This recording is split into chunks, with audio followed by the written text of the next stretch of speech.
Hey guys, I'm Stephanie and this is Steph's Stove. Tonight I'm going to be making some fried cube steak. And this isn't just any kind of cube steak, this is deer cube steak, it's venison. So stay tuned and without further ado, let's get started. Alright guys, what I'm going to do is I've got some cube steak here that I got out of the freezer. My husband got this in the fall, and so I'm going to take this out and I'm going to salt and pepper it, and then I'm going to bread it in flour and I'm going to fry it. I've got my stove is heating up. I've got my largest cast iron skillet because I really want to do this in one batch. I don't want to do this over and over. So I'm going to take these out, and I'm going to, you know, a lot of people say they put different things on them. This really is such a good flavor. The only thing I put on it is salt and pepper. So I am going to salt it really good, or really well.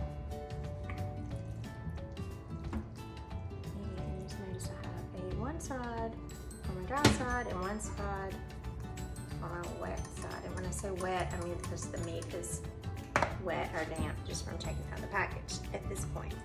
So here we go. So flip this, salt and pepper both sides.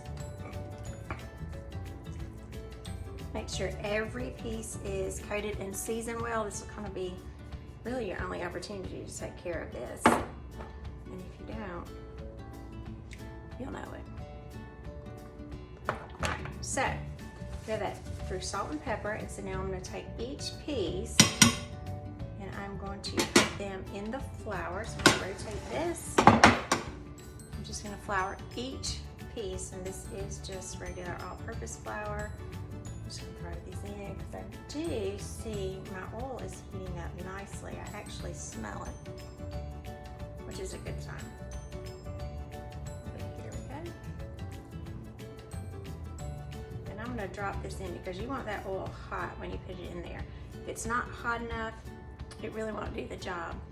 You'll kind of get mushy cube steak, and that's not what you want. You want to get a good char on it, and it will cook rather quickly because the meat it's not very dense because of the cubing. All right, almost finished here. I got just a couple of more, and we will be dropping them in the grease, guys. Here we go.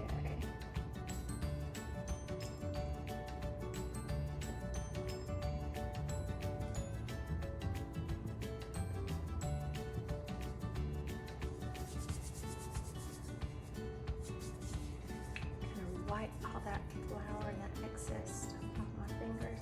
I'm not gonna wash my fingers yet because I need to get this in there quickly. All right, so I'm gonna take this over to the stove, and then I'm gonna drop it in the grease and we're gonna see what it's doing. Here we go. All right guys, here we go. As you can see, my oil is hot. I can feel it. I'm actually gonna turn it down just a little bit, and I've got this. Be very careful when you drop this in because the last thing you want to do is to burn yourself. It will be awful, awful, awful. So I'm gonna put these in one at a time. I'm gonna dust my flour. You see it dancing? It's ready. Okay, that sizzle. We are in business, ladies and gentlemen. We are in business. All right, here we go.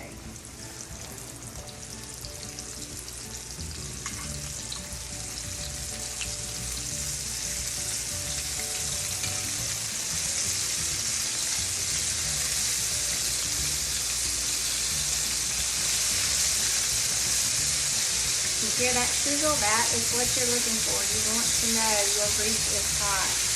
Don't overcrowd your pan, but at the same time, you want to be sure to get all your meat in there. You don't want it all over itself. And again, I have plenty of room for the amount of meat I have. This is my largest cast iron skillet. Actually use this outside on a fish fryer. Got one more piece in here, it will be perfect. Funny, frying cube steak reminds me of my dad. This is one of his favorite things. He loves cube steak. And my daddy unfortunately just passed away recently, so it makes me think of him. When you kind of move it around, you can see it's changing color. So this is going to go very quickly in there, just like a minute or so, and then I'm going to flip it to the other side. And then we'll be ready to plate it and eat it. All right, guys. You do kind of want to like push mine around. I don't want it to stick. If it does stick, usually your pan wasn't hot enough. I remember my granny cooked cheese steak all the time, and that was one thing she'd say, don't let it stick, don't let it stick.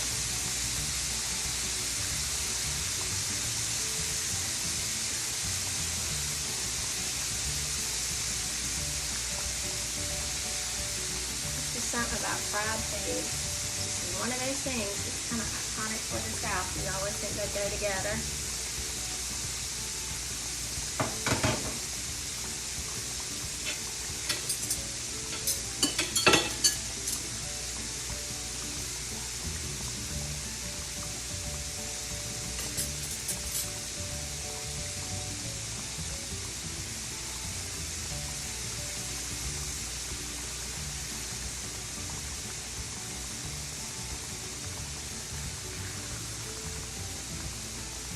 Just a little bit.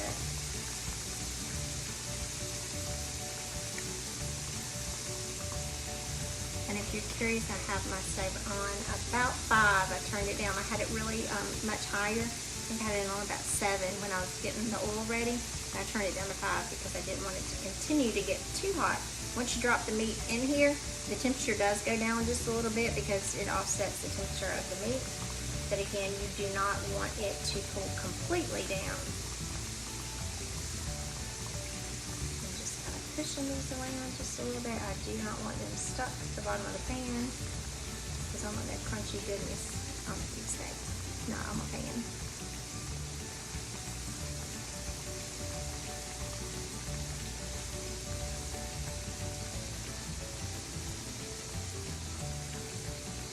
And these wonderful biscuits that you see here, these are my sour cream biscuits. We just made those a few minutes ago. You have to be sure to check my videos on how to do those. Simple, easy, delicious. We're going to have those with our cube steak tonight.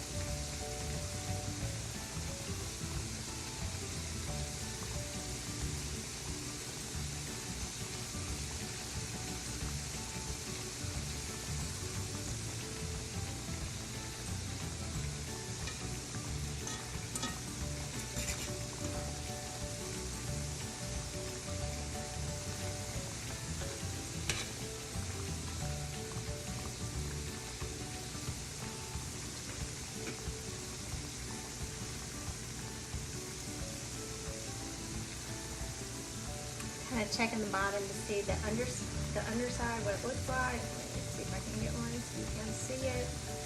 That's about what the underside looks like now. So I'm getting ready to flip and then turn them to the opposite sides of this top side. We're doing a nice crunchy coat as well. You notice it's kind of red to the top, so the bottom side is cooked, so it's kind of like that blood and the redness is coming towards the surface. And again, I'm just moving them around because I do not want them stuck to the bottom of the pan.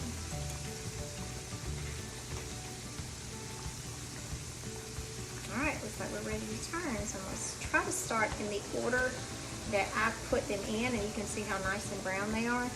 It's one good thing I remember my grandmother used to always tell me is be sure, kind of don't go at a random pattern.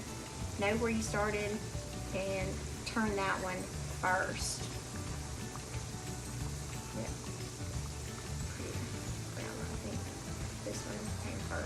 They were about the same time.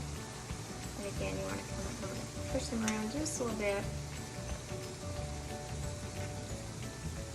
Get a pretty color on them.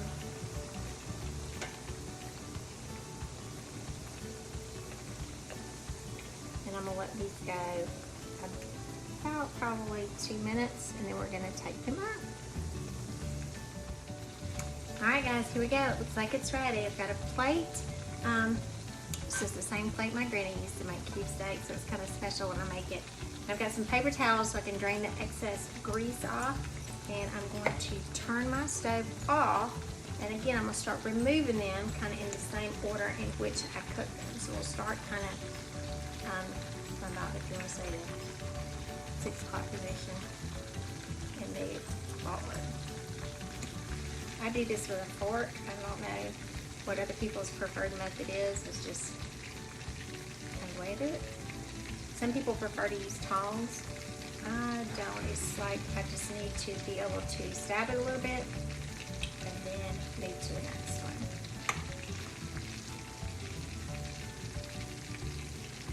It smells delicious.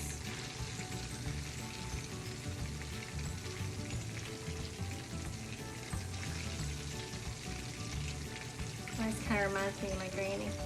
Because like I said, this is her plate, and she served cube steak a lot. Again, my granddaddy loved it, my daddy loved it. It's just good. She always served it with rice and homemade gravy. Yum, yum, yum. If you're not sure how to make some good fluffy rice, watch my channel. I've got a great recipe for rice on there. Here we go. Yum, yum, yum.